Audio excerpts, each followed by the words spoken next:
This is the International Beis Horaah Institute for Dayanim, Torah and Horaah for Parshas Vayechi, 5784. This is issue number 268, and this is a question in Choshen Mishpat by Rabbi Yosef Fleischman.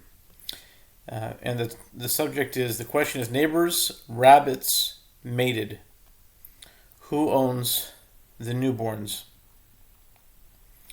I own a female rabbit, and my neighbor owns a male rabbit.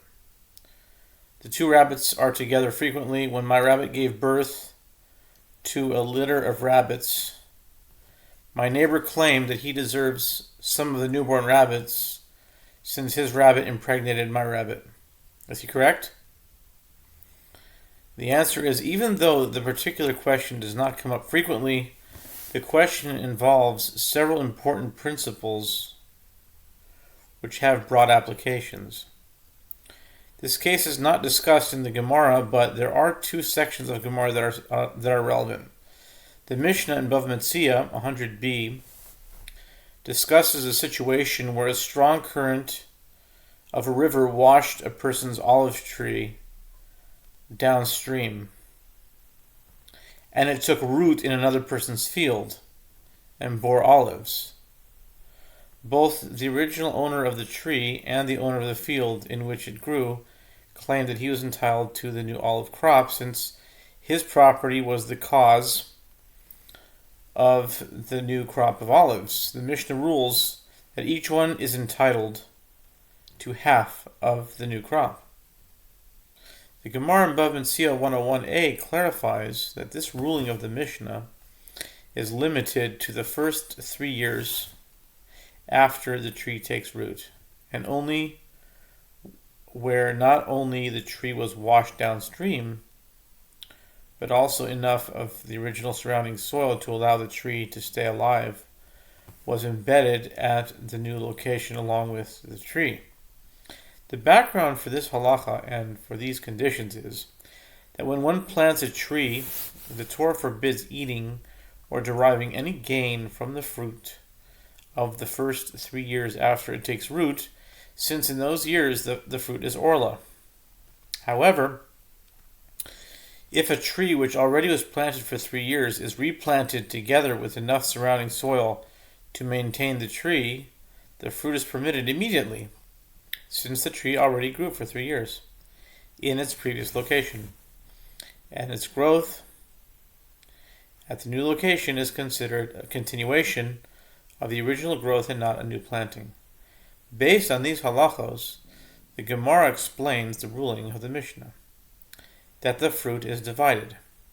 Since the owner of the land could not have produced consumable olives during the first 3 years, following the implantation of the tree, the owner of the tree shares in the olive crop. However, once 3 years elapse, since the owner of the field could have derived benefit from an olive tree, he planted one at the time that this tree was planted, the owner of the tree is no longer entitled to any of the new olives, even though they grew on his tree. The Rajba asks that if the tree could have lived with the soil that got washed along with it, why isn't the tree owner entitled to all of the fruit in the first 3 years, since the tree didn't need the field at all? He answers that if the soil that came along with the tree could have fully sustained it, the tree owner is in fact entitled to all the fruits. However, in the situation the Gemara discussed, the soil that was washed along with the tree was only enough to keep the tree alive, but not enough to produce fruit, since the owner of the tree could not have produced fruit without the field. The owner of the field is entitled to half the fruit. Thus, the reason they split the fruit of the first 3 years is because neither the tree alone nor the land alone could have produced the crop. Since both were needed, they split the crop. The approach of the Rajba is cited by the Maggid Mishnah in Shechenim 4:10 and in the Sema Choshen Mishpat 1683. The Ravid, cited by the Shita Mekubetzes, answers the Rashba's question differently. Even if the soil was sufficient to produce fruit, the owner of the land can demand a share because the olive tree prevented him from using his land to produce something else. However, it is important to note that the Ravid only offers this answer according to the explanation of the Mishnah by the Gemara, which is not authoritative. Therefore, it is not clear that he disagrees with the Rashba. Shulchan Aruch, in Choshen Mishpat 168, one rules this case, and based on Tosfos and the Rashba, adds that the owner of the field must pay the owner of the tree, and at the end of the 3 years, for his tree, the amount he owes is the amount the tree was worth when it became implanted in his field. The reason he only has to pay for the value at the time the tree became implanted and not for its present value after 3 years is because the added value is due to the input of the field. Thus, based on the Rashba's approach, we can derive from the Gemara's ruling concerning the fruit of the first 3 years the important principle that even though the fruit grew because of the land, and if the land could not have produced this fruit without the input of the tree, the owner of the tree is entitled to half of the land's produce.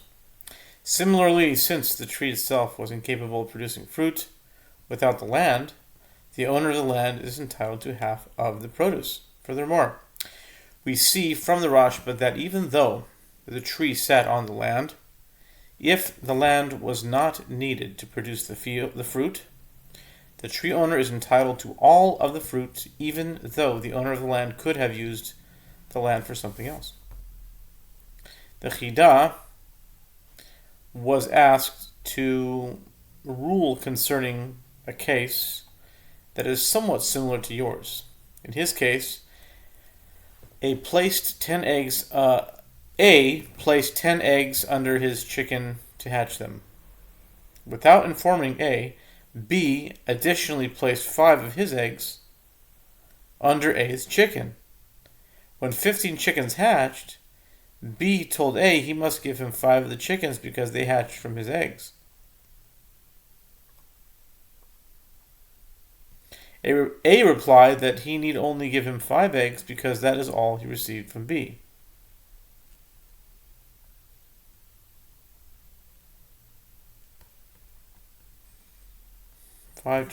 B said A 5 chickens because they hatched from his eggs. The Chidah brings the first ruling of Rav Shabsi Germazian, who ruled that B is correct, that he is entitled to 5 chickens. He based his ruling on the understanding of the Gemara. He understood that the reason they split the olives for the first 3 years is that both parties are somewhat correct. The contribution of the owner of the tree is that his tree was needed in order to produce the olive since it was the first 3 years. But he must share the produce with the owner of the field because he could have planted something else. He says that really the amount he is entitled to is what he could have produced. But since we don't know how much that is, the Chachamim chose to give the field owner half. Based on his understanding of the Gemara, Rav Shabsai ruled that the owner of the 5 eggs is entitled to the chickens that hatch from his eggs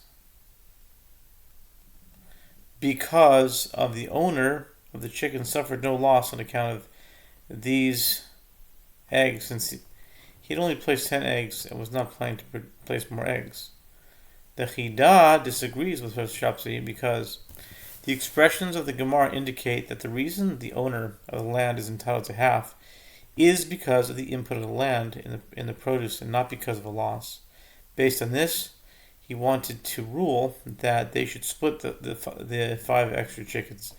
He then backtracked a bit, saying that even though the main reason the owner of the field gets half the olives is because of his field's contribution towards the production of the olive, nevertheless, we also still need the claim that he suffered a loss, because he could otherwise have planned something else. Therefore, In the case of the eggs, he agreed with Reb, saying that the owner of the chicken was not aware that eggs were placed under his chicken. All the chicks belonged to the owner of the eggs, since the owner of the chicken suffered no loss. We note that Yabia Omer 4, Choshen Mishpat 4:3, asks that it is likely that the hen's owner had some loss because the hen probably became weaker because of the extra eggs it needed to sit on. Therefore, according to the Chidah, they should split the 5 chickens.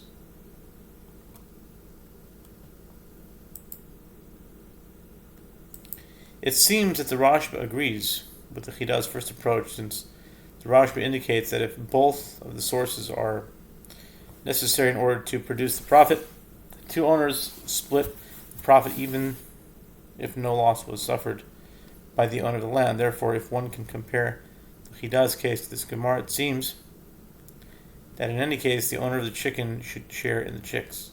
However, it is not obvious that one can compare the Chidah's case to this Gemara, since even though it was necessary to have the hen sit on the eggs in order to produce the chicks, the hen does not contribute to the production of the chickens the way a field contributes to the production of olives. In the case of the Gemara, the field provides the tree with nutrients which enable it to produce fruit. In contrast, the hen merely provides a warm environment to enable the eggs to hatch, a task performed today by ovens.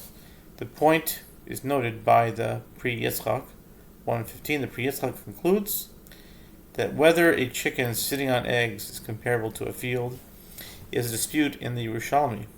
The principle is that we derived from the Rashba, that if 2 sources are needed to produce a profit, the profits are split, is seen elsewhere as well. The Gemara in Ksubos 98b rules that if a person sends an agent to buy something for him, and the agent receives more than expected for the money he paid, the extra goods are split between the agent and the customer who paid for the purchase. The Rif in 57b says the rationale of the Gemara is that even if the extra item was given expressly to the agent, he must nevertheless split it with the customer, since without the customer's money he would not have received the present. Again, the principle is that if 2 factors are necessary in order to earn the extra amount, it must be split between both factors, since each was necessary in order to earn the profit. Returning to your question, based on the above, it seems that according to the Chidah, your neighbor is entitled to half of the newborn rabbits, since your neighbor lost something, since the male rabbit used his nutrients and became a drop weaker as a result of producing the sperm to impregnate your rabbit. Even according to the Pri Yitzchak, perhaps he is entitled to half the rabbits because the contribution of the male is greater than the contribution of the hen that sat on the eggs. However, there are many poskim who rule that you can keep all the rabbits, since the rabbits came from the female and the male only contributed sperm. This was the understanding of the Radvaz in 598, Maharit al-Ghazi, and Kilis Yaakov Tosfos Derbanan, letter Ayin, Simon 251, page 315, and the Sefer Yehoshua in 37, who explains that the sperm is like saliva, and we consider the child to be the offspring of the female. This is also the understanding of the Imre Moshe, Simon 26, and Reb Elyashiv in Horos Gittin 43a. Finally, since you are in possession of the baby rabbits and your neighbor seeks to take them away from you, even if the issue is in doubt, you may keep the young rabbits and not give or pay your neighbor anything because of Hamotzi Mechaveru, all of Horaah, I'm guessing. Okay.